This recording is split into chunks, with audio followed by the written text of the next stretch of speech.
زما عزتمند ورونو، تاسو موږ ډېر خوش قسمته یو چې د خدای پاک د کور د سعادت او د مدینې شریفې د سفر دا سعادت الله موږ ته رانصیب کو. خدای دې عملي طور باندې موږ دغه پاکو ځایونو ته بوتلی کړي. دا ډېره د خوشحالۍ خبره ده او د الله د طرف نه یو خصوصي انعام او اکرام دی، نه په پیسو ده او نه د انسان په عقل او په فکر ده. ډېر مالداران خلک تاسو وینئ، ستاسو په کلو کې به او ستاسو په علاقو کې به پیسه به ورسره ډېرئ، جایداد به می، کارخانه به می، او د دې سعادت نه به محرومه پاتې. دا صرف د رب العالمین فضل او د الله احسان او د الله پرزونه ده. زما یو ملګری وغه راته قصه کوله، یو سړی ګونګړي به خرڅول دلته، ډېره زړه خبره ده. نو هغه هر ځای به خدای سوال کوو چې خدای ما حج له بوځې. د غریب څه وس نو ګونګړو کې بس، او بیا چې په یو کلي کې راکوټې لږ غوندې ګونګړي خرڅوي، هغه ته د حج د تلو مسله څه اسانه خبره نه ده. وی زه خدای پاک فضل په موقع لاړم حج له، وی هلته چې حج کې مې کتل هغه ګونګړو والا ګونګړي مار مې په حج کې ولیده. وی حیران شوم، وی ما ورته چې لکه ته هغه پلانکې سړی خو نه هغه ګونګړي چې د خرڅول ګونګړي مار. وی ما ته وی چې او مغې ما ما چې ته څنګه دلته راغلې؟ وی هغه راته یو ټکي ووی، وی ما ته وی چې زه خو ګونګړي مار یم، خو زما پروردګار رب ګونګړي مار نه دی. دا حقیقت دی. موږ غریبانان یو، بې کسه بې سوکه. دا د الله توفیق دی، د الله مهرباني ده چې زمونږ او ستاسو په زړه کې د بیت الله د حج اراده واچوله او بیا خدای پاک د هغې اسباب مهیا کړل. نو خدای دې دا خپل نعمت او دا کم الله چې موږ ته پروردگار دا اکثره نصیب کړي دي، د خدای دې موږ له عملي توفیق راکړي. زما وروڼو، دا هم ستاسو دپاره یو خوش قسمتي ده چې ستاسو سفر په داسې وخت کې دی چې انشاءالله ډېر د مهربانۍ د خدای وخت. اوس چې زه راتلم نو یو ملګري پرون تللی دی حج له، ما ته یې ټلیفون وکړ، دا دی زه نږدې را روانو. نو ما ته لومبې تپوس وکړ، ما یې لکه رش ته او که نشته؟ ما ته یې رش کم دی، رش نشته دی. هلته خو لویه خبره د عمل ده، او چې رش زیات سي نو بیا اعمال ګراني. نو ځکه چې کم خلک د نن نه مخکې تللی دي عموما هغه سرکاري کوټو والا، نو هغې یو ورځ یې پې تېره کړې ده او بیا مدینې شریفې ته بوتلی دي. نو رش هم نشته، دا اوسنۍ خبره ده. بلکل حجر اسود له ورلم ښه په اسانه مې ښکل کو او طوافونه ښه په اسانه کوم. نو دا هم د الله مهرباني ده چې ستاسو او دا سفر په داسې ټیم کې دی چې انشاءالله تاسو ورورسئ. نو بیت الله د خدای کور د خلکو نه خالی کېږي، خو هغه رش بني چې کم خلک په 14 او په 15 او په 16 او په 17 او په 18 کې ورځي، په رش کې ورشي او په ربش کې روځي. دا هم د الله مهرباني ده. وروڼو، د طواف او د عمرې بیان او څه مقاصد به غالبا دوی تاسو ته بیان کړي وي، او حرام تړلو هغه عملي تربیت هم تاسو سره وشو. زه د مدینې شریفې متعلق یو څو خبرې درته کوم. ستاسو د مدینې شریفې تلل دا د حج نه مخکې دي. حج نه مخکې به ځئ مدینې شریفې ته، او کوم ځای چې ستاسو دپاره اغوښتی شوی دی نو هغه ځای کې موږ پاتې شوي یو. انشاءالله نږدې ځای دی، لرېوالی هم پکې د الله فضل دی نشته. او ټیم هم د مدینې شریفې ستاسو به انشاءالله داسې وي، رش به وي، دا نه چې نه وي. د نبی علیه السلام د کلي د مدینې شریفې ته هر وخت خلک راځي، او هغه سخت رش به انشاءالله العزیز نه. مدینې شریفې ته چې ځای نو نبی علیه السلام فرمایي من حجه، چا چې حج وکړه ولم یزرني، او زما ملاقات یې ونه کړه فقط جفانی، د ما سره وفا ونه کړه، ما سره یې جفا وکړه. او چا چې زما ملاقات وکړه او زما زیارت یې وکړه، د دپاره به زما سفارش واجب شي. یو څو خبرې په ذهن کې کښېنوئ وروڼو. یو خدا دی چې ځان سره یو جوړه نوې خالص د مدینې شریفې دپاره کېدی، جامې به تا او ځان له جوړې کړي. یوه جوړه په دې نیت ځان سره یوسئ چې دا به زه مدینې منورې ته ورسم، نو دا جوړه به واچوم چې زه په ښکلې پاک او نوې جوړه کې د حضور پاک مبارک ملاقات وکړم. یو دوست چې دوست ته ځي دی کوشش کوي چې ځان خشته کې ښکلې کړي او ښکلې جامې واچوي او خوشبویي پورې کړي. نو تاسو هم کوشش وکړئ، چونکې هلته کې چې سړی لاړ شي تلوار یې وي لمبلو ته نه جوړېږي. ښه خو دا ده چې سړی غسل وکړي ولامبي او خشته ښکلې پاکه جوړه واچوي په دغه نیت، دا ما چې درته ووایي، او خوشبویي پورې کې، نو تاسو به بیا جومات ته لاړ شئ. ملګري به ټول په ګاډو کې، د معلم په ګاډو کې تاسو خپل بلډینګ ته ورسئ، او بلډینګ کې به تاسو ته خپلې کمرې هغه میلو شي، زنانو ته او نارینو ته. او بیا د هغه ځای نه تاسو کوشش وکړئ ګروپونه چې جوړ شي نو د هغې به یو ښه طریقه، او که ګروپ نه وي نو چې جومات ته ځئ نو د لارې غور کوئ چې لار د نه واپسی کې خطا نشي. د بلډینګ کارت به تاسو ته ملاویږي چې کم د بلډینګ پته ده او کم یې کارت دی. که ملګري د ملګري نه غلط هم شي نو انشاءالله څه مشکلات بني. خو به هر کیف نو سبا خو د موبایلو دور دی، ملګري یو بل ملګري سره خپله د موبایلو نمبر ولیکئ، یا خصوصا زنانو ته چې کم کاړي په هغې کې ورته خپل نمبر ولیکئ، نو بیا به د روکېدو دا مسله پکې انشاءالله نه راځي. نو تاسو به نیغ مسجد نبوي شریف ته د بلډینګ کې چې ښه دمه شئ، جامې واچوئ، که غسل کولی شئ وکئ، خوشبویي به پورې کئ، نو د نبي علیه السلام مبارک جومات ته، مسجد نبوي مبارک ته به داخل شئ. د جومات د داخلېدو چې کومه آداب دی او دعا د هغه به ووایئ. بسم الله والصلاة على رسول الله صلی الله علیه وسلم. اللهم اغفر لی ذنوبی وافتح لی ابواب رحمتک. او که دا اوږد نشي ویلی مختصر وایا چې اللهم افتح لی ابواب رحمتک، خدایا په ما د خپلو رحمتونو دروازې کولاو کې. دا به جومات ته ننوځې. جومات ته چې ننوځې که مکروه وخت نو 2 رکعاته تحیت المسجد به وکې. دا د هر جومات خاصیت دی، خو د جومات د نبی علیه السلام کې ځکه پکار دی چې حضور پاک دغه ځای نه دا دین خور شوی دی، هلته یې داسې کړي دي. نو 2 رکعاته به وکې تحیت المسجد. دا د جومات آداب دي چې جومات ته سړی ننوځي 2 رکعاته مونځ وکړي. او که داسې ټیم و چې د سار د مانځه نه پس ټیم دی او یا د مازدیګر د مانځه نه پس دی، هغې کې خو نفل جایز نه دی، نو دغه ټیم کې خیر دی که تاسو بیا تحیت المسجد ونه کې. دا 2 رکعاته تحیت المسجد چې تاسو وکړل، بیا وګورئ د مانځه ټیم کوو نو مونځ به وکئ خپل د جمع، او که بالفرض مونځ شوی یا د مانځه ټیم نو بیا تاسو د نبی علیه السلام مبارک سلام به وکئ. د هغې طریقه درته ښیم. 40 منځونه تاسو مدینه شریفې جومات کې خامخا پوره کئ چې دې کې د نه قضی را نشي، او دا به ریګولر متواتر کوئ چې دې کې د نه یو منځ پاتې نشي. د هغې فایده څه ده؟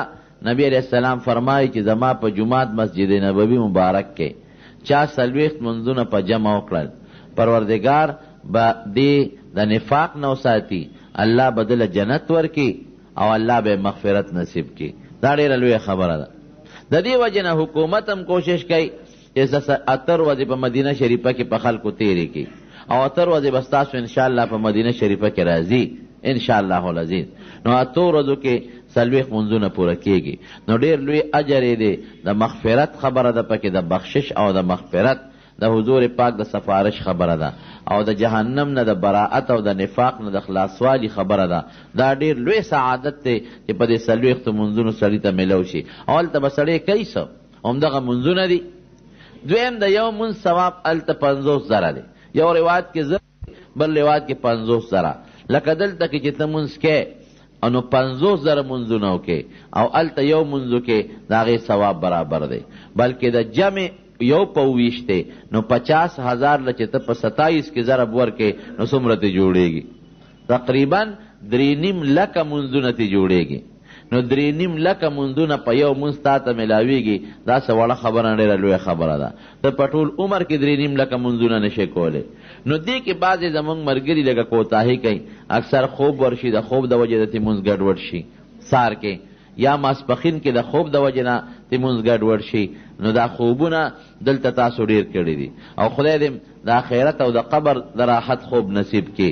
دغه ته پیسې لګې 2 لکه روپۍ څه د پاسه 2.5 دی لګي، او بچي دې پرېښي دي، کور دې پرېښی دی، اهل و عیال دې پرېښي دي، د وطن نه لرې شوی. نو چې کوم مقصد له تلې هغه مقصد به حاصلی. ګورې دغه مقصد حاصل که چې پیسې دی بس نشي او وخت دی ضایع نشي، نو یو خو دا ثواب شو د 40 منځونو. بله فایده څه ده؟ بل دا ده چې د حضور پاک جومات دی. نبی علیہ السلام بغیر د بیماری نه په خپل ژوند کې هغه د 19 ورځو د بیماری بعضې منځونه کور کې کړي دي، ګنې یا د سفر په وخت کې بار کړي دي، ګنې ټول منځونه په دغه جومات کې کړي دي. او ډېر مبارک جومات دی. نو یو چې مونځ درنه قضا نشي، د جومات نه بار درنه پاتې نشي. دویم جومات کې کوشش وکړئ چا لکه قرآن شریف وردي نو ختم به وکړئ مدینه شریفه کې. یو ختم چې د نبی علیہ السلام دپاره وکړئ، ځکه فایده به تا ته رارسي. نبی علیہ السلام ته زمونږ د ختم ثواب او فایده نه رسي، هغه له خدای لویه مرتبه ورکړې ده.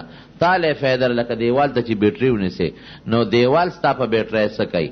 هغه رڼا واپس تا په مخ راغورځېږي او تا ته فایده ده. خو د حضور پاک په موږ ډېر لوی احسانات دي، ډېر لوی کرم. زمونږ د ایمان او د عمل مسلماني د هغې د برکته ده. نو په دې به خوشحاله شي. نو یو ختم په اسانه، پکې یو ختم خو په اسانه کېږي، بلکې 2 ختم هم پکې کېدی شي. نو یو ختم لازمن په مدینه شریفه کې چې وکړې. قرآن شریفونه هلته دومره ډېرې چې د شمېر نه زیات. تا ته څه دا مشکل نشته چې قرآن شریف میلاویږي که نه، ښه د شمېر نه زیات قرآن شریفونه دي. دویم عمل به تاسو مدینه شریفه کې د درود شریف کوئ. هره درود شریف ځمکه ده، نو کوشش به کوئ فالتو خبرې او فالتو گپ شپ او دلته خپل وطن یادول دا فایده نه درکوي بغیر د تاوان نه. هغې کې که په بلډینګ کې او که هر ځای کې او په جومات کې نو کوشش کوئ چې درود شریف ډېر زیات ووایئ. بس چې خلم خوځي د الله ذکر او چې خلم خوځي نو د نبی علیہ السلام مبارک درود شریف. دا ستا عمل شو. 3 عمل دي شو. د جومات منځ چې منځ در نه پاتې نشي. دویم عمل هغه درود شریف د نبی علیہ السلام چې دغه درود شریف در نه پاتې نشي. او دریم عمل د قرآن شریف ختم. که چاله قرآن شریف نه وردي هغه وی یاره ما خله په ناظره قرآن نه راځي نو هغه د سوره اخلاص قل هو الله احد صورت بار وی، هغه د سورت فاتحه دا وی، هغه د درود شریف وی، ذکر دی وی، تسبیحات دی کوي، د فایده شو. بل عمل دی په جومات کې چې هغه ضروری دی، هغه د نبی علیہ السلام مبارک ملاقات دی. نو هغې سلام بعضې خلک هغوی په دې کې کوتاهي کوي. یو ملګري نه ما په خپله تپوس وکړو، روانو واپس مکې شریفې ته، وی زه خو مدینې شریفې ته رالم، یو ورځ مې تېره کړه اوس په دا عمره کې رمضان کې او واپس ځم. ما وی د نبی علیہ السلام سلام دې کړی دی؟ وی نه ما خو نه دی کړی، ته دلته راغلی سلی د خدای بنده. نو سلام د نبی علیہ السلام دروازې کوشش کوئ چې 3-4 ځله خو خامخا کوئ، ګنې دا 1 ځله او 2 ځله خو په ځان لازم کې چې موږ به د نبی علیہ السلام باندې سلام اچو. او د هغې وختونه که تاسو ته معلوم شو نو ډېر په اسانه بس تاسو سلام کېږي. هر فرض مانځه پسې متصل رش مانځه پسې متصل رشي، دغه ټیم کې مو ورځئ. او چې هغه یو د فرض د مانځه لږ وخت تیر شي نو بیا رش کمیږي، رش ختمیږي. د ټولو نه بهترین ټیم د سلام دروازې د دې 9 بجو نه پس ټیم دی. دروازې 9 بجې نه پس تر د ماسپښین د مانځه پورې هلته د ماسپښین مونځ لږ په وختي کېږي، 12 بجې هغې مونځ کوي. نو د 9 بجې که تاسو جومات ته رالی د 9 نه پس تر ماسپښینه پورې تاسو ته ډېر خشته ټیم د سلام میلاویږي. دغه ټیم ډېر بهتر دی. او دغه ټیم په ریاض الجنت کې تاسو ته د مانځه یو ډېر بهترین ټیم میلاویږي. ریاض الجنت یو ټوټه د حضور پاک د منبر مبارک او د هغې د کوټې په منځ کې یو ځای دی. نبی علیہ السلام فرمایي ما بین بیتی و منبری روضة من ریاض الجنه. وی زما د منبر او د کوټې په منځ کې چې کوم علاقه ده دا د جنت د باغچو یو باغچه ده، او زما منبر دا په حوض کوثر پروت دی. نو علماء ډېرې معنی کوي د دې حدیث، خو اسانه معنی یو دام ده چې دا ځمکه د جنت ځمکه ده، خدای پاک به د قیامت پر ورځ والي په جنت کې به کېږي، او دغه منبر به خدای د قیامت پر ورځ والي د حوض کوثر په غاړه به کېږي. نو چې هلته تاسو لاړ شئ کوشش وکئ چې 2 رکعاته مونځ پکې خامخا وکئ. خلک ډېر کوي، ډېر زیات پکې کوي.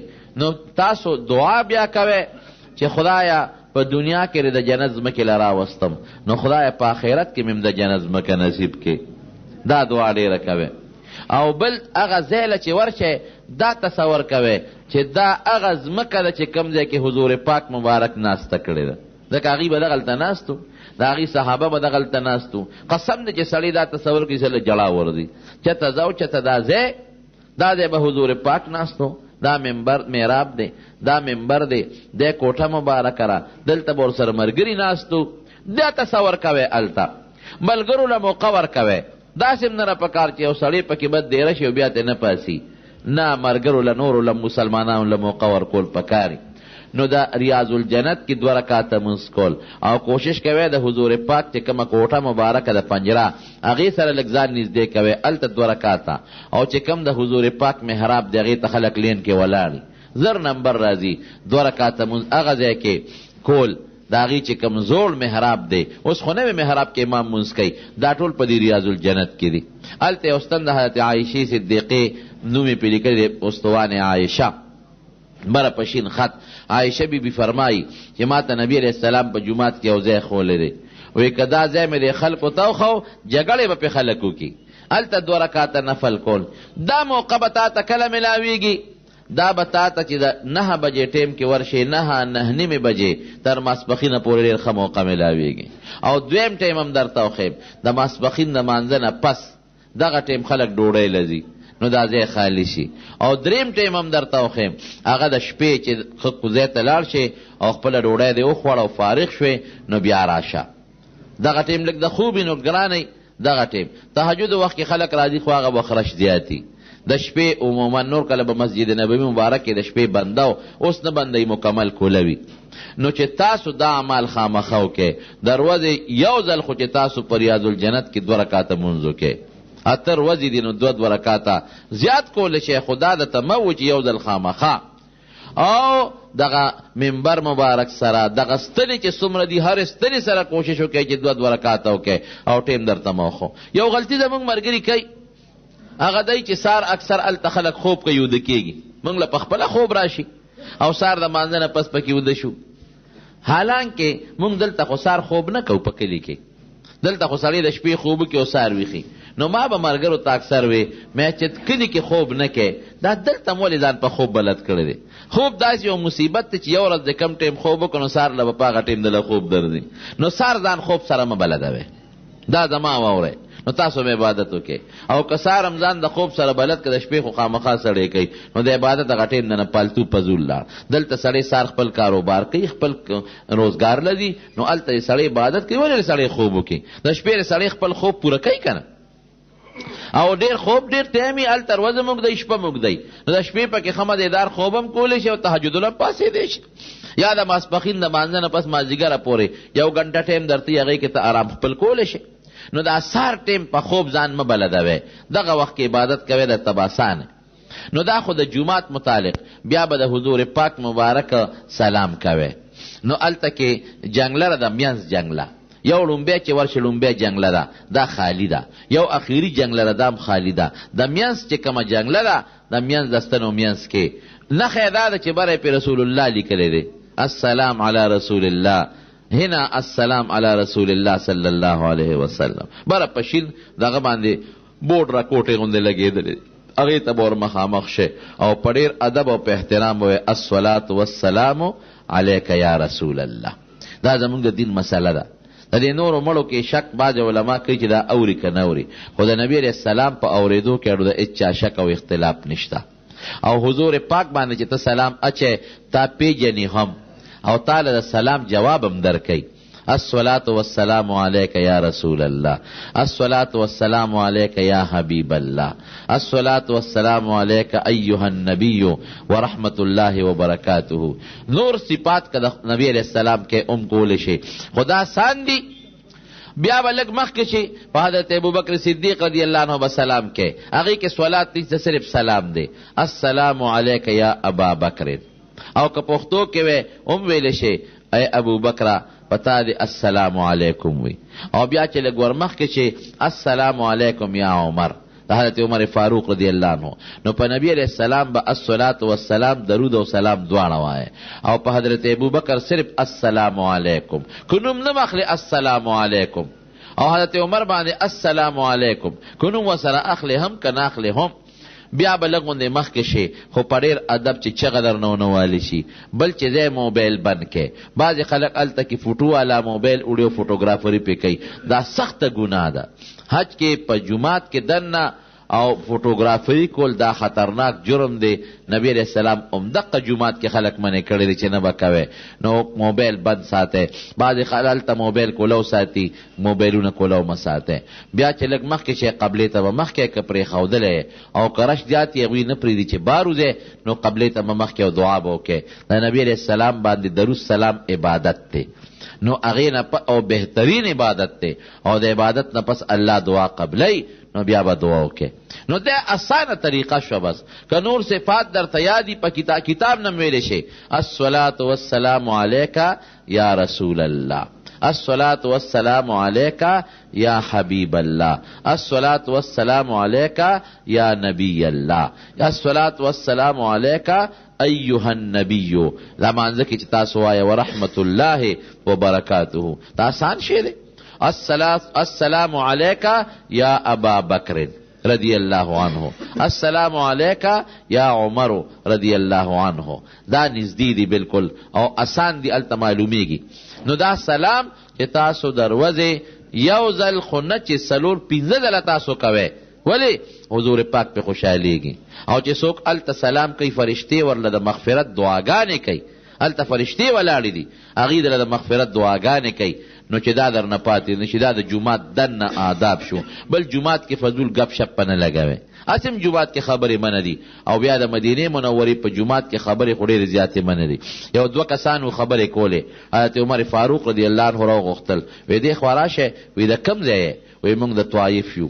یاره وی ارمان که میلمانه نه وی نن به مې دردولې وی، سخت سزا به مې درکړې وه. تاسو خبرې کوئ او بیا د نبي علیه السلام په جومات کې گپ شپ لګوئ. نو الته به لږ ګورې د ادب او د احترام نه کار اخلی. د مدینې شریفې جومات او خاوره د ادب ځای دی. د ادب د هغه ځای سپکه به نه وایې، بد به نه وایې، د خلکو بد به نه وایې. یو بل سره اختلافات او جنگ جګړې. اکثر د کور نه سړی بار شي کور یادېږي، بچي یادېږي، نو یو بل سره په معمولي خبره ونښلي. یو ته وي تا خو ناوخته کړې، تا وختي کړې، تا ډوډۍ وخوړه او تا ډوډۍ ونه خوړه. په دې یو بل سره اکثر خلک په جګړه شي. ستا کوټه لاندې رو زما کوټه بره ده. ټول خو لاندې په یو چت کې نه ځایږي. 100 کسان اجان خو لاندې نه ځایږي. لاندې به زیات نه زیات 2 کمرې وي یا 3 کمرې وي. نو په 2-3 کمرو کې به زیات نه زیات 10-12 کسان ځای شي. نو چې هر یو وایي چې زه لاندې او زه لاندې نو څه به کېږي؟ نو اختلاف جوړ شو. دا یو خبره مې ذهن کې واچوي. که مقصد هم دی چې مونږ حج وکړو، مقصد هم دی چې د مونږ نه الله رضا شي، نو پړه کې بغض به نه ساتئ، حسد به نه ساتئ، د ملګرو څه ایثار او قرباني به کوئ، جګړې به نه کوئ. ښه دا ده چې ښځه وي بل ملګري له ورکړه. څه خبره ده خو یو اتر ورځې تېرې به شي که نه. او په مکه مکرمه کې یو میاشت ده تېره به شي که نه. او ټولو کمرو کې ایسیګان لګېدلي او ټولو کې خښته کټونه، څوک به برې څوک به لاندې. نو ښه په محبت او په مینه چې ملګري دې خوشحاله که نو الله به خوشحاله کې، او که ملګري دې خفه که نو الله به خفه کې. بل هلته نه بدماشي چلېږي او نه مالداري چلېږي. که غریب دی نو هم خپلې پیسې لګوي او که مالدار دی هغه هم خپلې لګوي. نو څوک د چا پروا کم ځای ساتي. اکثر د دې دی چې کم سړی لږ خان مالداري هغه هلته په هغه غریب هغه خپله خاني لږ اوچته کوي. هلته خاني ماني نه چلېږي. هر سړی په 2 څادرو په د کپن کې ګرځي خدای ته. دا 2 څادره کپن دي. نو دا نشه چې د انسان په ذهن کې پاکستانی کمه نشه ده او د انسان په ذهن کې پاکستانی کمه لویي او کبر دی. دا به دریاب نه دې غاړه پرېږدو هلته به ځو. هلته به ټول غریبانان یو. خدای له چې ځو د خدای نه غواړو نو موږ به عاجزي کوو. موږ خدای له ځو خدای نه غواړو. عاجزي به کوو، کبر به نه کوو، لویي به نه کوو، فخر به نه کوو، خدای نه به غواړو. نو چې ته خپل ملګري سره رحم کوې نو الله به در باندې رحم کوي. او که ته په ملګري رحم نه کوې او کبر کوې او لویي کوې، دا یقین وساته چې د خدای به در باندې رحم او کبر ونه کوي. یو ځل ملګري په جګړه شو، ما وې د خدای بندګانو مې دا حج د دې جدې پورې خو ورسوې، پاکستان ته کې نه رسوې، د جدې پورې خو ورسوې. نو هلته به دا احتیاط کوې. بالکل په کمرو جګړه، دا به نه کوې. په باتروم جګړه ته مخکې شو ته وروستو شوې، دا جګړه به نه کوې. په چاردام جګړه ته مخکې وکړو ما وروستو وکړو. ډوډۍ باندې جګړه ته وخوړه او ما ته دې پرېنښوده، څوک هم نار نه پاتې کېږي. په جومات جګړه ته خو رانه لاړی او زه دې پرېښودم. دا خو سفر دی، نو چا به ذهن کې دا راځي او د چا به نه راځي. او هلته کې ملګرو سره ټیل ټال کې یو بل د دې نه به ځان ساتئ. ګورې جګړه زه یو مثال در کوم، د لیلة القدر د شپې متعلق نبي علیه السلام راووته او وی صحابو ته وی درته لیلة القدر شپې مې راته خوله چې پلانکې شپه ده، خو پلانکي صحابي جګړه شروع کړه نو ما نه خدای شپه یېره کړه. څومره لوی نعمت یېر شو، څومره لوی نعمت. خلک اوس په کوشش کې دا به کمه شپی، دا د دوه مسلمانانو د جګړې د وجې نه. نو دا خو ذهن کې اول نمبر په داړه د پاسه ولیکې چې ملګرو سره جګړه، یو بل سره اختلاف، دا به بالکل نه کوې. د صبر جون بالته تېروې، د صبر جون کو د کورنۍ ماحول خو تا ته هلته نه میلاویږي. بالکل کورنۍ که دا وایي چې ما ته به د کور ماحول میلاویږي، دا نه میلاویږي. که دا وایي چې د کور ډوډۍ میلاویږي، نه میلاویږي. که دا وایي چې د کور چای میلاویږي، دا تا ته هلته نه میلاویږي. که تا وایي چې یاره زما د کور ځای به وي او داسې به وي داسې، دا به قطعا نه، ځای به د لرې مي نږدې به م وي. اوبه به کله په بلډینګ کې خلاصې شي، کله به درته نه. کله به داسې مو وختونه به موږ راغلي دي د مانځه وخت یې اوبه ډوشترې نه، نو دا خو انسان د ټوټۍ لیک شوه، اوبه خلاصې شوې رانلې. نو صبر به لومبې به په ځان کې صبر پیدا کوې او هلته به د سکون او د اطمینان او د ورورولۍ ژوند تېروې. او دا فرقونه به وباسئ چې زه مولی یم او دا امیر دی، زه مالدار یم او دا غریب دی، او ما سره پیسه ډېره او د سره نشته. هلته ټول د خدای ملنګان او فقیران او په کپن کې به ګرځي. دا ذهن کې یاد وساتئ رونو. نو هلته به دا د جومات آداب شو. بیا به تاسو بقی ته به لاړ شئ، جنت البقی ته 10,000 نه زیات صحابه کرام هلته دفن دي. په هغې به سلام ووایئ، سوره اخلاص او الحمد سورتونه ووایئ، د هغې ثواب به ته وبخئ. او تاسو به لاړ شئ احد ته. احد کې هلته کې د حضرت حمزه رضی الله عنه مزار د نورو صحابو، هغې له به ورشئ. او مسجد قبلتین ته، هغې ترتیب به تاسو ته انشاءالله برابر شي، څه مشکلات به درته نی انشاءالله العزیز. او دارنګې مسجد قبا کې 2 رکعاته نفل د عمرې برابر دي. یو سفر خو بس تاسو دی چې 4 کسان به ځان له ګاډي ونیسئ، څه مشکل به درته نی. که ته وایې زه خو نابلد یم، نابلده نشته، هلته الله امداد کوي. 5 ځکه په ټول په یو ګاډي کېناستېدل مسئله، نو تاسو ته هغې به وایي زیاره چغې وایي 10 روپۍ به ورکړې ریالونه، په ټولو به مو ګرځئ، په ټولو څه مشکل برتنی انشاءالله. خو د دې نه علاوه مسجد قبا ته چې تاسو په 2 درېم ورځ سار کې خامخا ځئ، ځکه د 2 رکعاتو ثواب دا د عمرې برابر دی. نبی علیه السلام فرمایي. نو عمره خو ډېر ګران کار دی، اسانه خبره خو نه ده. نو هلته لاړ شئ او هلته 2 رکعاته مونځ وکئ. بعضې خلک پکې خپلو ملګرو له مور او پلار لم کوي، خو دا خبره ذهن کې واچوئ. که تاسو طواف بل چاله کوئ یا عمره بل چاله کوئ، مړی وي که جمدي وي، یا نفل کوئ، ورې نیت کې به نه یادوئ. ډېر خلک په نیت کې وایي دا پلانکي له کوم، نه ګورې نیت کې به صرف الله یادی. دا مونځ ګورې ته الله له کې، دا طواف الله له کې، دا عمره الله له کې. ډېر خلک په دې کې خطا دی، ډېر خلک خطا دی. هلکه دا 2 رکعاته چې نیت کوي وي دا پلانکي له کوم، پلانکي له نه کوي، نیکبخته دا خو خاص الله لره. چې مونځ دې خلاص که نو بیا به دعا کې د وایي خدایه دا مونځ چې ما وکړه دې ثواب ما پلانکي ته وبخه. چې عمره دې خلاصه کړه د هغې نه پس به ووایې چې د دې عمرې ثواب ما پلانکي ته وبخه. چې طواف دې خلاص که د هغې نه پس به د ووایې چې خدای دې طواف ثواب مې پلانکي ته وبخه. ګورې دا ذهن کې واچوئ چې د طواف نه مخکې، د عمرې نه مخکې، د نفلو نه مخکې په دې نیت کې دغه ټیم به پلانکې نه یادوئ. ښه څوک به یادوئ؟ الله به یادوئ. او چې خلاص کې جمدي ته هم بخلی شي او مړو ته هم بیا بخلی شي. ښه دا ده چې هلته سړی یو 20 رکعاته مونځ وکړي، بیا وایي چې خدایا د 2 رکعاتو مې پلانکي ته، د 2 پلانکي ته ثواب خدای د هغې عملنامه کې ولیکي. نو مسجد قبا کې به تاسو کوشش کوئ چې تاسو مسجد قبا ته 2 روپۍ اخلي، یک طرفه به لاړ شئ، هېڅ مشکل نشته، د دنیا ګاډي میلاویږي او هغه ډرایوران په اردو م پوهېږي، دا مشکل نشته چې ګنې عربي غواړي. او اکثر بنګالیان، انډین، پاکستانی په اردو باندې پوهېږي. او که په عربي هم پوهېږي نو په ګوتو ړقولو نن سبا هر څوک یو بل پوهیږي، یا ګوتې ورسره لقی پته لګي. قبا ته ځم، قبا لفظ خو تاسو ته یاد دی، 2 ریاله به د نوالي ته ونپوس کوې، بس یک طرفه. بیا هلته ښه خپل منځونه وکړه، ځکه ډبل چې ونیسې بیا به هغه ولاړي، نو ته خو 2 رکعاتو نه زیات ته بیا نه پرېږدي. نو بس هلته ښه منځونه وکړه او 10 بجې چې شي نو هلته روزه ګاډي میلاویږي وی حرم ته ځم. حرم را به دې ولي حرم خوا کې به دې کوز کې نیغ ورشه. نو چې ځای سار وختي به مانځه پسې متصل ځای، ځکه چې بیا وروستو ځای نو بیا د ماسپښین لمونځ د مسجد نبوي درنه خراب نشي. دا خو ستا د مدینې منورې طریقه ده چې مسجد قبا ته اتر ورځې دي، نو چې په هره ورځ دي چې په دویمه ورځ خو خامخا لاړ شئ. دا خلک پیاده هم ځي، ټوله جیان به تاسو وینئ پیاده به ځي. 20 منټ مزل دی یا 25 منټ، 20-25 منټ د یو طرف نه مزل دی، پیاده خلک ځي. او که پیاده نه 2 ریاله اخلي یک طرف، او بیا د هغې طرف نه 2 ریاله ورکړه د بل طرف نه بس جومات ته به راځې.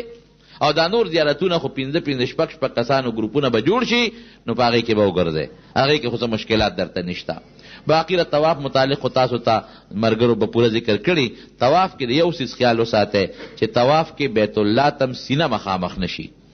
صرف حجر اسود وخت کې بیت الله ته سینه مخامخ کولی شي، بغیر د حجر اسود نه بل طرف ته به سینه نه مخامخ کې. سینه مخامخ کولو سره طواف نو ثواب پکې دی، الله ته جاړئ، ملتزم له به ورشئ. تاسو ته به نور خو تفصیل ښودلی دی که نه؟ دا تفصیل تاسو ته ښودلی شوی دی. او باقي انشاءالله د حج متعلق او عمرې طواف خو دوی درته ووایي، او زه به دعا کوئ مونږ به در سره یو که خیر انشاءالله. د هرې ورځې عمل به تاسو ته زما دا عادت دی چې حج ته ځو نو د هرې ورځې عمل ورته روزانه به بیانوو انشاءالله، د هرې ورځې. نو تاسو څه مشکل به نه، صرف دومره ده د تاسو پسې یو څو ورځې پس در روان یم. زما دا ورور به در سره هغه معلم هم دی او پوه هم دی، او دا بل لور مې دی دا هم 8 حجونه کړي دي او ما پوره ملا کړی دی. دا 2 کسان در سره انشاءالله په موقع روان دي، او سربلند جي صاحب هم ښه پوه دی. نو تاسو څه مشکل به نه که خیري، به دعا کوئ چې خدای هم سفر یو ځای کړي. صرف زما لږ غوندې درس دی، د هغه درس د وجې ما ته چوټۍ مسله ده، او دا رور مې هم ځي، والد صاحب مې وفات شوی روژې نه مخکې، کور هم خوشي وي. نو زه به تاسو پسې یو 8 ورځې پس درځم انشاءالله. مدینې شریفې ته به زه در پسې ځان در رسوم که خیري. تاسو مدینه شریفه کې چې زه به درغلی یم، او د هغې نه مخکې طواف عمره که کوئ دا در سره دي. چې څه مشکل درته وي دا دواړه انشاءالله پوی دي او تجربه هم شته دی ښه. او سربلند جي صاحب هم دی، د هغې رور هم دی، هغه هم مخکې حج ته تللی دی. او دا بیا به زه درشمه انشاءالله. نو حج زما دا طریقې مینا به زمونږ که خیر یو ځای وي. اصل حج دی، اصل عرفات بم یو ځای وي، مزدلفه بم یو ځای وي انشاءالله العزیز. هلته دعاګانې مونږ په شریکه مشترکه کوو. زه دعا کوم او ملګري سره امین وایي. نو دغه حج بم انشاءالله العزیز دغه ذهن نه مشکلات وباسئ، خدای به راته اسانوي انشاءالله. ګوره دا کار ګران دی خو الله نه به مونږ غواړو، نو الله به مونږ ته انشاءالله اسانوي. نو هلته چې دا کمې ورځې کم عمل دی ابه درته سهار زه د هغې ټریننګ درکړم، په هغه ورځ به هغه خپل عمل کوئ، او انشاءالله یو ځای به م یو چې یو ځای مشکل به م نه. خو که هغه ترتیب به راته زه هره ورځ بیانوم نو هغې کې به دا فایده وي چې که ملګري د ملګري نه ګډوډ هم شي نو څه مشکلات به درته نه انشاءالله العزیز. نو بس زه زمونږ دغه یو عذر دی چې زه یو شپږ ورځې پس در پسې در روان یم، خو دا ملګري در سره ما ملګري کړي دي انشاءالله. نو تاسو ته به څه نه د طواف څه مشکلات دي انشاءالله، نه به د عمرې څه مشکلات دي، څه مسله درته پیښېږي هغې به جواب هم درله درکوي. خو دغه به تاسو دا مذهبي مسله کې به تاسو ته کوتاهي نه کېږي انشاءالله. اب تاسو ته ډیر الله آسانوي، دا د الله فضل دی برکت دی. خو باقی په دنیاوي امورو کې به تاسو گزاره به یو بل سره کوئ، یو بل سره. که څوک لاندې شو بره چت کې شو نو دا به نه راولئ په ذهن کې چې دا ولې لفټونه هلته وي او دغه وي. که ځای لرې نږدې وي په ذهن کې به دا بوج نه راولئ. ډوډۍ یخه سړه مخکې وروستو شو دا به په ذهن کې بوج نه راولئ. نو په دې دنیاوي امورو کې به تاسو ګزاره کوئ، باقي به انشاءالله العزیز در سره الله امداد کوي. صحیح شو خبر؟ بل ترتیب به تاسو برابر کې بیا د تلو یا صحیح. باقي یو خبره زما ذهن کې دا ده، دا پاسپورټونه تاسو خو دوی له ورکړه که نه؟ د پاسپورټونو نه که دوی فوټوسټیټ وباسي نو ښه به یو او د پاسپورټونو نه تاسو ځان سره یو فوټوسټیټ د ویزې د پاڼې نه او د پاسپورټ د پاڼې نه او د ټیکټ نه یو فوټوسټیټ وباسئ، دا ځان سره کېرئ. ولې بعضې وخت کې ضایع شي نو دا به ستاسو چې دغه در سره خامخا وي. او باقي د احرام به تاسو باغشتي 2 صادرې پکار دي، په 2 صادرو هم کار کېږي. خو که احتیاطاً ځان سره سړی 3 صادر یا 4 یوسي، ولې که یو خیرن شي پلید شي نو د هغې په ځای به بل کار کوي. قینچي ځان سره وړی شي، هغه بیګ چې کوم بیګ هغې له ورکوئ، قینچي شو یا مثلا نوسې شو یا پترې شو، بلیډ شو یا مشین شو دا جامه ته یا چاکو شو، دا تاسو سره پرېږدي، په دې پابندي نشته. خو چې کوم بیګ ګمغاړې ته پروت وي جس ته خیجئ هغې کې به نه پرېږدي. چې کوم په پټه تاسو هغې له ورکوئ هغې کې تاسو دا شی وړی شئ. محلول شی پکې موړئ، لکه مساله شوه، ګوړه شوه، یا ممپلی شو یا صابون شو، دا سیزونه ځان سره موړی. صابوندانه وړی شي، مسواک وړی شي، ټوت برش ځان سره وړلی شي، او دارنګې 4 جوړې جامې 3 جوړې هم کافي دي. 4 جوړې جامې ځان سره وړلی شي او ځان سره بس دغه سیزونه دي، زیاتي سامانونه پنډونه ځان سره موړی. ګبین خو نه پرېږدي، خو یو څه کیدی شي پرېږدي دې سره، او که ته نه پرې خو مونږ خو به درنه هلته شات خورو که نه، ځان سره یو څه ښه خبره ده. او که ته پرې نه ښودل چې د یو مسلمان له به یې ورکړې د هغه به شي. ښه بله خبره ذهن کې واچوئ، دا ضروري ده. بعضې خلکو وړله دا شیطان وسوسې راولي، هلکه وي حج به وکړې عجیبه شي، هلکه چې راشې ډوډۍ به یو خیرات به یو خلک به در ترغاړه دي مبارکۍ به در کوي، او مړه عجیبه دنه جوړ شي. او چې څوک دویم ځل دی لکه تا ته خو ګورې 2 ځله شو، او خلکو باندې به فخرم کې دا شیطان وسوسه راولي چې کلم بیت الله ته ور مخامخ شي خدای ته به وجاړئ. مونږ ګورې الله ته محتاج یو، زمونږ مال قسم دی که مونږ بچ کي، زمونږه بچی مونږ نشو بچ کولی، زمونږ قوم مونږ نشي بچ کولی، زمونږ جون، زمونږ مال، زمونږ عزت دا د چا په اختیار کې دی؟ د الله. او مونږ ډېر ګناهګار یو، هر چا ګناه کړی دی لدو چې خدای م وبخي، هلته به خدای ته وجاړئ، وایه خدایه دا شیطان ما ته راوسوسې اچوي، خدای زما د دې وسوسو نه توبه ده، زه دې له راغلیم بچي پرېښي دي، مال پرېښي دی کلی چې پروردګاره ته رانه راضي شي. نو خدای که زه را طواف عمره کوم دا ستا د رضا دپاره کوم، او د دې غلطو نیتونو نه مې خدای توبه ده، ما ته به شیطان دا وسوسې اچوي چې خدای زما ته وایي توبه ده، وجاړه خدای ته وایي خدای خالص دې دپاره چې ته رانه راضي شي. او باقي به مو که خیر انشاءالله په داسې ځایونو زه په حج کې وګرځوم چې هغه به دلته مولیانو ته انشاءالله نه معلوم، انشاءالله داسې د دعا د قبلېدو ځایونه درته وښیمه چې هغه به مولیانو ته انشاءالله نه معلوم، خو چې هغه هلته ورسو نو هلته به راته بیا ښیمه. خدای دې مو رسوي. وصلی الله تعالی خیر خلقه محمد و آله و اصحابه اجمعین. څوک څه تپوس کوي نو کې خیر دی. چا د هر مذهب خپل خپل دغه ده. زمونږ په مذهب کې د مازدیګر نه پس او د سار نه پس نفل نشته، دغه وخت به تاسو نه کوئ. ټیک شو؟ نفل به دغه وخت نه کوئ. که یو سړي دغه وخت کې طواف کو د مازدیګر نه پس، نو چې د ماښام بانګ ووي د هغې نه پس د هغه 2 رکاته واجب الطواف کوي. یا د سار د مانځه نه پس چا طواف کو نو هغه 2 رکاته د اشراق نه پس کوي. یا که مثلا د سار نه پس چا 2 طوافونه برغولو 3 هم کولی شو، یا د مازدیګر نه پس بعضې خلک 2 طوافه کوي 3 کوي، نو دغه وخت کې خو نفل نه کېږي، نو نفل به بیا چې مکروه وخت ختم شي نو بیا به د هغې هغه نفل وکړي. او اسې داسې مه کوئ چې 2 طوافه وکړئ او منځ کې پکې نفل نه کوئ. که مکروه وخت نه نو چې طواف څنګه وکړئ نو سمدستي ورپسې هغه خپل 2 رکاته کوئ. او دا 2 رکاته واجب الطواف دي، ښه هغې په نیت کې به واجب الطواف چې 2 رکاته را طواف واجب کوم بس خاص الله لره. نو مقام ابراهیم پسې که کوئ ډېره ښه ده، سنت طریقه ده، خو مقام ابراهیم دا مطلب نه چې داسې نږدې وکړئ، لرې هم کولی شي. او که هغه ځای نه نو چې کوم ځای په جومات کې خوښوي نو هلته کولی شي، خو مطاف کې مه کوئ. بعضې خلک دلته په دې مطاف کې کوي نو خلکو ته لاره تنګه شي. ما خو طواف دغه ځکه ونه کړه چې هغوی بیان کړی وه. تاسو ورته راتلو دغه په قبا کې چې 2 رکعاته کوم نفل جی دا سړی نور کې نو هر 2 رکعات باندې ورته عمرې ثواب ملويږي، په هر 2 رکعاتو د عمرې ثواب ملويږي. د سنیت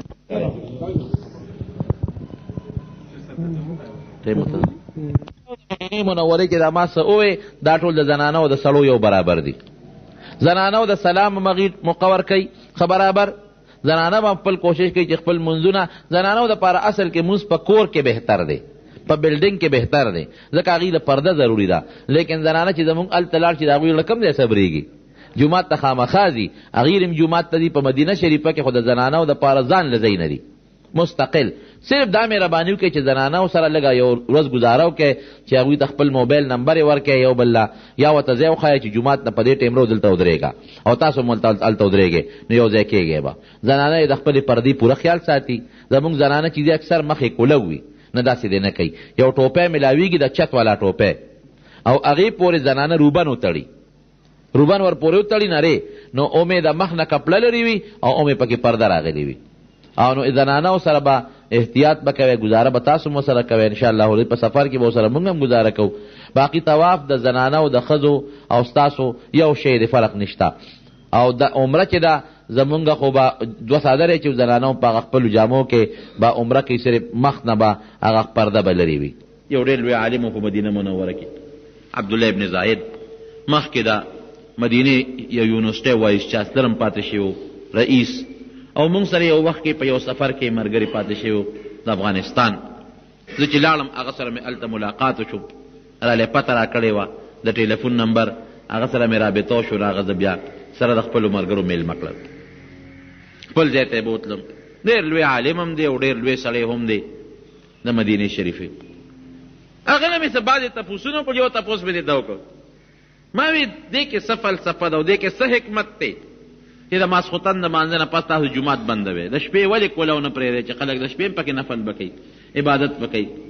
هغه وی دې کې یو حکمت دی، یو فلسفه ده.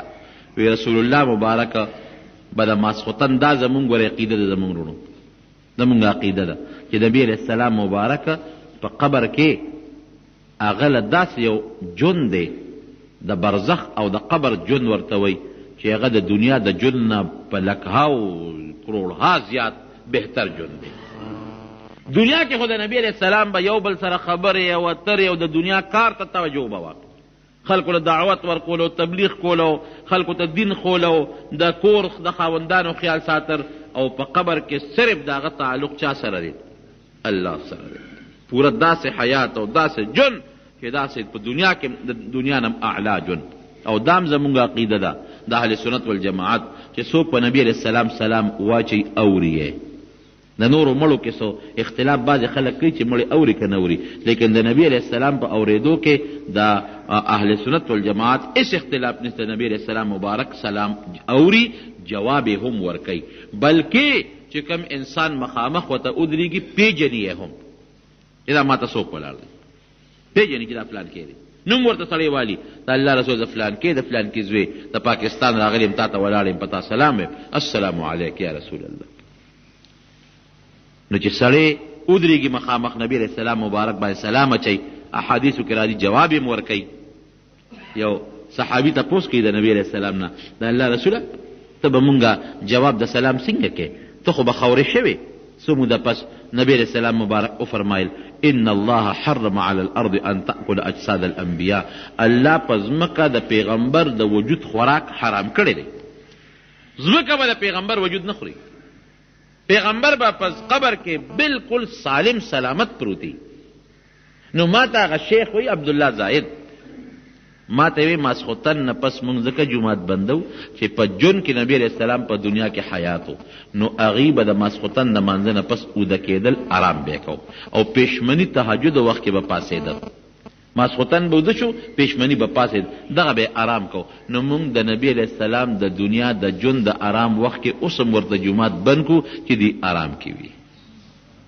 څوک سلام نه اچوي، څوک راځي نه چې دی باقاعده د وفات نه پس هم د آرام هغه ټیم په آرام کې وي، او پېشمني نه بیا جومات مونږ کولو کې دومره هغې د نبي علیه السلام احترام کوي، د حضور پاک مبارک اوس هم به احترام کوي. مولانا حسین احمد دا صاحب د جلالین لیکلی دی محشي، د جلالین د پاسه حاشیې لیکلی دي. ما سره خپل جلالین کې ما د هغې هغه صفحه هم نوټ کړې ده. یو سړی د نبي علیه السلام د وفات نه پس راغی، داسې وخت کې راورسېد چې قبر مبارک باندې خاورې اورېدلې وې. نو ده به وایي په ځمکه لغړېده او په خاورو به یې په دې سر کې اچولې او یو آیات به یې وي. اوس هم چې چاته دا آیات یاد وي نو پکار دی چې هغه ځای کې ووایي ولو انهم اذ ظلموا انفسهم جاءوك فاستغفروا الله واستغفر لهم الرسول لوجدوا الله توابا رحیم. الله قرآن حکیم کې فرمایي که چا په ځان ظلم کړي، چا په ځان زیاتې کړي، چا ګناه کړي، او دوی تاله راشي ای د الله رسوله چې سړی ګناه وکړي، هغه زمانه کې به چې چا ګناه وکړه نو ابه نیغ پیغمبر علیه السلام نه لاړ، صحابه به ګناه وکړه نو هغوی ابي صاحب نه به لاړ، د الله رسوله مانه دا ګناه شوې. لکه اوس یو سړی ګناه وکړي او عالم له پټ راشي، یاره مولانا صاحب مانه دا غلطي شوې ده، څه وکړو؟ او دوی توبه وباسه یا صدقه ورکړه. هغه راز باز د عالم سره به ساتي چې چا سره د کوم څیز تعلق خلک هغه نه د هغې تپوس کوي. نو نبی علیہ السلام مبارک الله وایي که چا نه په ځان ظلم وکړو، زیاتې یې وکړو، ګناه وکړه او تاله رالل ای د الله رسوله فاستغفر الله واستغفر لهم الرسول، دا سړی د دوه کار وکړي، یو خو یې د الله نه بخښنه وغواړي، بل د نبی علیہ السلام ته سپارش وکړي چې ته راله بخښنه وغواړه، نو چې دی د الله نه بخنه غواړي او رسول الله مبارکم ولا د الله نه بخنه غواړي واستغفر لهم الرسول نبی علیہ السلام وی چې الله ته دې وبخي لوجد الله توابا رحیما الله به ورته ګناه معاف کي رحم به پیو کی ګناه به معاف کی او مزید رحم به پیدا وکړي چې هغه ګناه به ولا په نیکو بدله کي هغه صحابي راغی چې عثمان خو مقلاړه مونږ خو چې به غلطي وکړه رابلو نبي علیه السلام ته به ودرېدو د دې آیات مطابقه او الله نه به بخښنه وغواړه او نبي علیه السلام ته به مو چې الله تم زمونږ سپارش وکړه نو اوس مونږ خو هغه وفات شو نو مونږ خو یې سپارش نه شو کولی د خپلې ګناه بخښنه به اوس مونږ نبي علیه السلام ته به څه وایو چې زمونږ د ګناه لپاره د بخښنې الله ته سوال وکړه ژړل یې او دا آیات به وي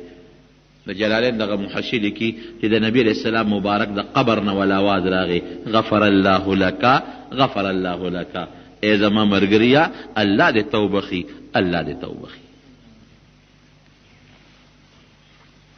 د صحابه خدای نه محبت او مینه وه نو باب السلام باندې به ورځې درود شریف به وی د مدینې منورې په سفر چې روان شي درود به شروع کې وایه په نبي علیه السلام درود او چې مدینې منورې ته ورسېږي چې بل څه فالتو خبره ونه کې درود شریف به وی چې بل ټکې ونه وی درود شریف وایه وایه وایه وایه نبی علیه السلام فرمایي من صلى علي صلاة عند قبري سمعته زما د قبر خوا کې که چا په ما درود ویځي اورم ومن صلى علي نائيا ابلغته که چا لرې وي پاکستان کې هندستان کې نو هغه ما ته فرشتې را رسوي بل حدیث پاک کې راځي نبی علیہ السلام مبارک فرمایي ان لله ملائکة سیاحین فی الارض یبلغونی عن امتی السلام دا الله فرشتي دی په دې مخ د ځمکه خورې ورې ګرځي خو چې څوک په ما سلام ووایي درود ووایي هغه نیغې راوالي او ما ته یې راورسوي د الله رسول فلان کې د فلان کې زوی نن پتا دومره درود شریف ویلی دی او چې مخامخ یې وی باقاعده اوري او جواب هم درله درکوي نو درود شریف به وی او چې کله په باب السلام ورننوځي که نه نو بیا هم د درود شریف وایه نو چې مخامخ د حضور پاک مبارک قبر ته ورنږدې شي او اوس یې ستا نه اوري پوه شي چې دا خو زه دې ځای ته راورسېدم اوس به ما ویني او زما درود سلام به اوري نو بیا ورته مخامخ وایه الصلاة والسلام علیک یا رسول الله ای د الله رسوله پتا دې درودونه وي پتا دې رحمتونه او سلام دې وي زما پتا باندې سلام هم در باندې اچوم او درود هم در باندې مخامخ نو ډېر خوند کوي قسم په خدای ډېر خوند کوي د حضور پاک مبارک دا قبر مبارک نه غیر چاپېره غټ دیوال تاو دی غټ دیوال لاندې پکې سیکه لګېدلې ده د دیوال نه لږ دې خواته یو غټه پنجره تاو ده د حفاظت په خیال او د نبي علیه السلام مبارک مخ ته مخامخ یوه سوړه ده مبارکه سوړه ده د پیتلو داسې سپوږمۍ غوندې شکل لري لږ چې مخکې چې د حضرت ابوبکر صدیق رضی الله عنه مخ ته بله سوړه ده چې لږ مخکې چې د حضرت عمر فاروق رضی الله عنه مخ ته بله سوړه ده نو حاجیان رو ورو په لمبر په لین کې ولاړي او سلام اچوي او که یو سړی وي چې لږ زیات وخت تېر کم لږ رستو شي خلکو له لار ورکړي لږ رستو شي نو هلته ولاړي نو هلته کې درود سلام په نبي علیه السلام باندې وایي د خپل هم وایي الصلاة والسلام علیک یا رسول الله دا هم وایي او د خلکو درودونه هم ورته رسوي د فلان کی را طرف نه پتا سلام دی د الله رسوله فلان کی را ته ویلي د هغه هم پتا سلام دی د الله رسوله ولې یو سلام د بل چا بل ته رسول دا شریعت کې ثابت دی بلکې صحابه کرام چې به وفات کېدل صحابه کرام نو یو بل ته به وصیت کو یو صحابي بل صحابي ته وایي وایي ته بیمارې یاره که ته وفات شوې نو په نبي علیه السلام ګورې زما سلام ووایه مخامخ هم پې وایي خو لکه یو سړی په ټیلیفون تا سره زه خبرې کوم نو مخامخ هم در باید سلام ویم او چې ته روان یې تا ته مې ملکه که ورسېدې نو زما سلام ورته ووایه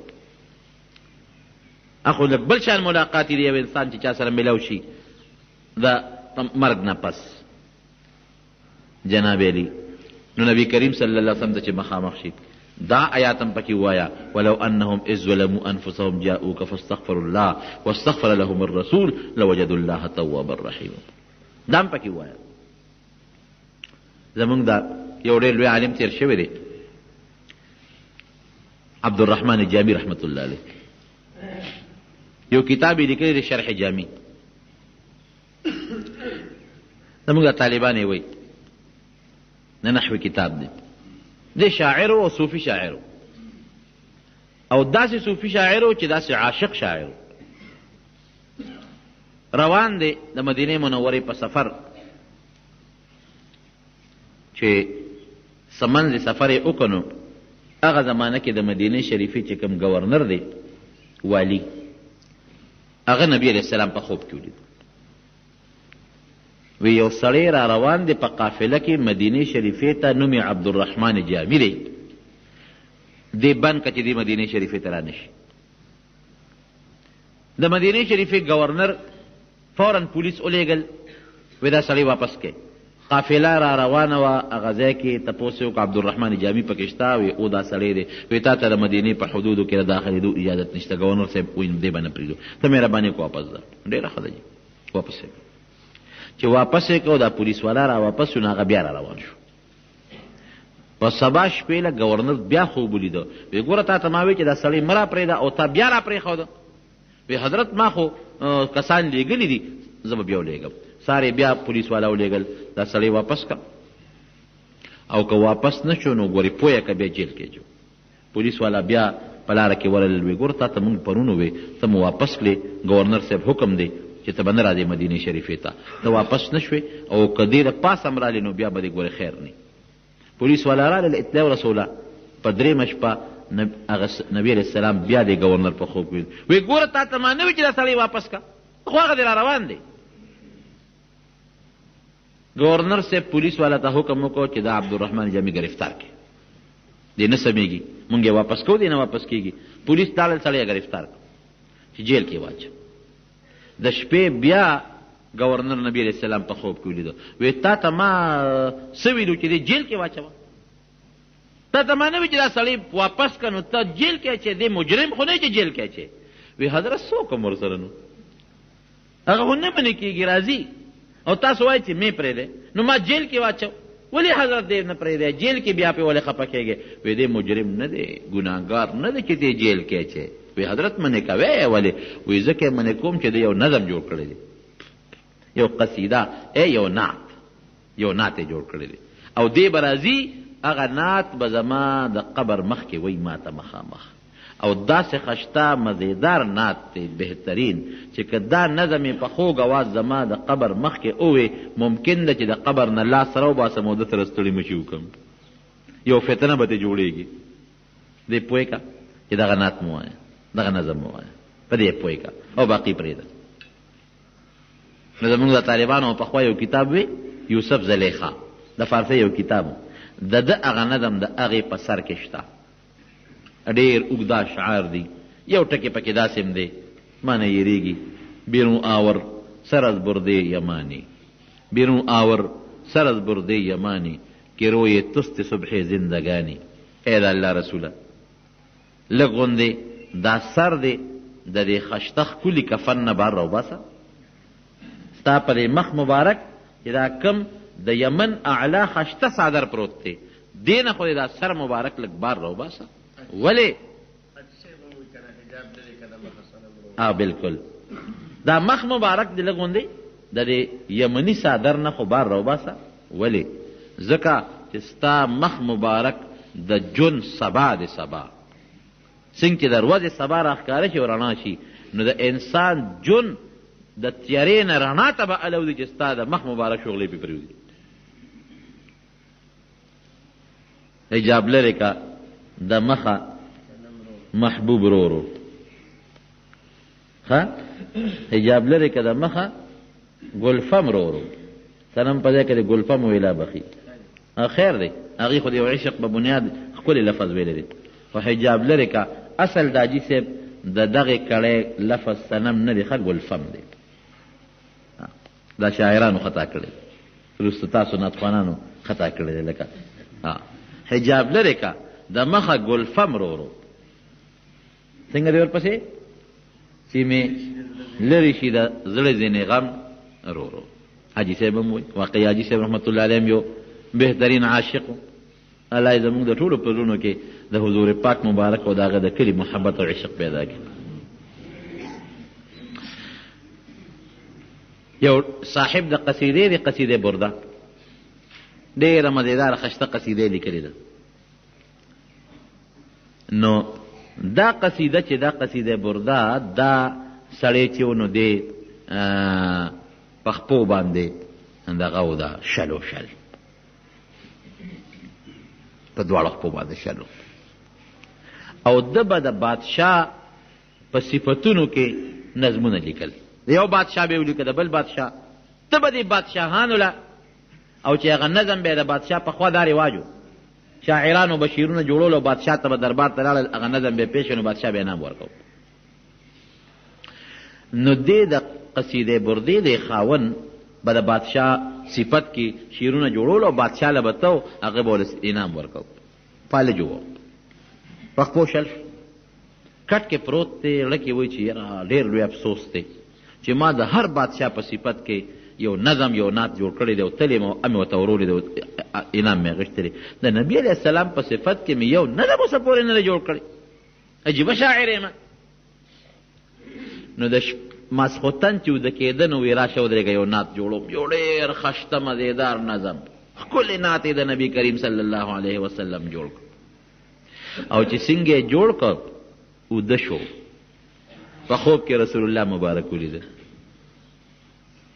دی ورته وایي د الله رسوله ما د ډېرو بادشاهانو په صفت کې نعتونه جوړ کړي دي، نظمونه قصاید امې ورته اورولي دي او انعامونه یې را کړي دي.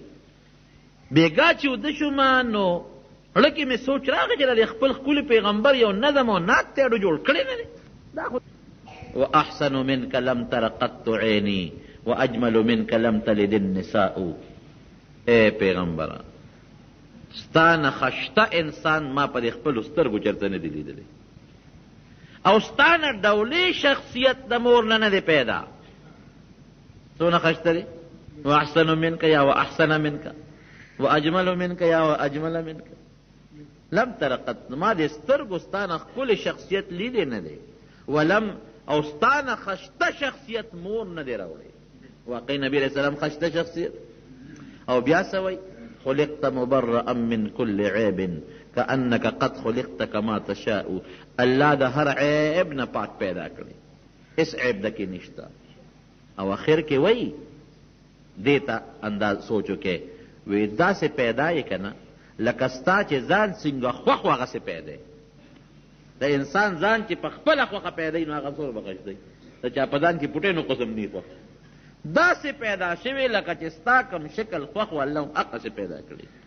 یو ځل نبي علیه السلام مبارک ته عرض کوي د الله رسوله د دې قریشو بد ویمه په شعرونو کې مذمت ورته وایي، د هغې مذمت کوم بد یې ویم ځکه چې هغې تا پسې شعرونه جوړوي.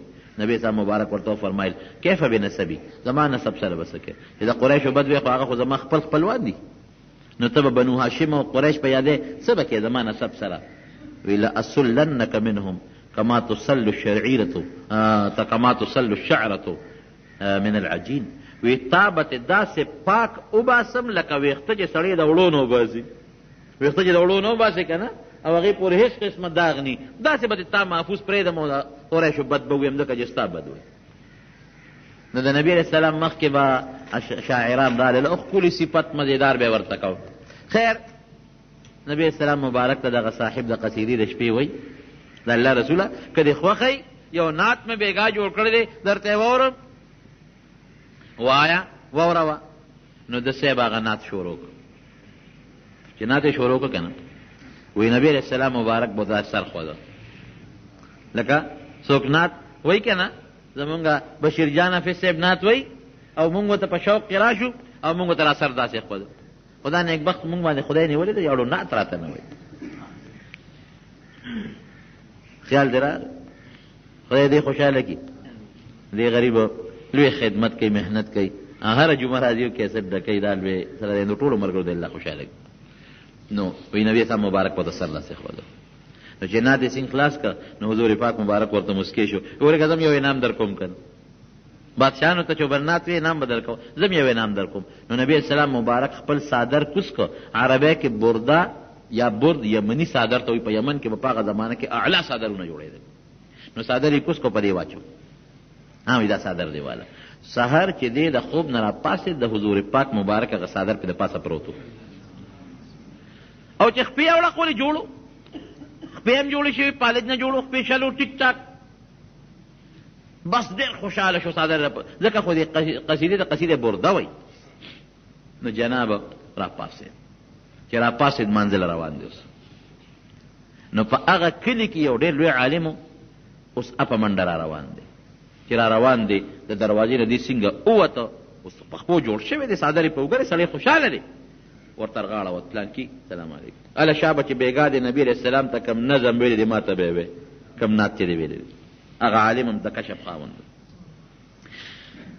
او مبارک ته شه دا څادر دې مبارک شه چې خدای پاک جوړ کړی دا دې مبارک شه شابه ما ته هغه نعت ووایه او ورته وایي چې څنګه کوم نعت وی بیګا چې د نبي علیه السلام مبارک ته وی الله بنده خو بیګا ما خوب لیده دی او نعت مې د شپې جوړ تا ته څه پته ولګېده ته دې څه خبرې دا خو ماسخوتن مې جوړ کړو وده شم په خوب کې مې نبي اسلام ته وی نه تا چې حضور پاک مبارک ته رانعت وی زما اورېدلې دی او نبي اسلام مبارک به راته راسره مبارک داسې لقب شابه ما ته به دا وی نو هله به جومات ته رانه ځې هغه کشف خاوند اپې پوه شو هغه یې پې وویل هغې نه پسې جومات ته پرېښه نو چې نبي علیه السلام مبارک ته مخامخ ودرېږي او د زړه د محبت نه درود و سلام پې وی الصلاة والسلام علیک یا رسول الله الصلاة والسلام علیک یا نبی الله الصلاة والسلام علیک یا خیر خلق الله الصلاة والسلام علیک یا خاتم الانبیاء اے د پیغمبرانو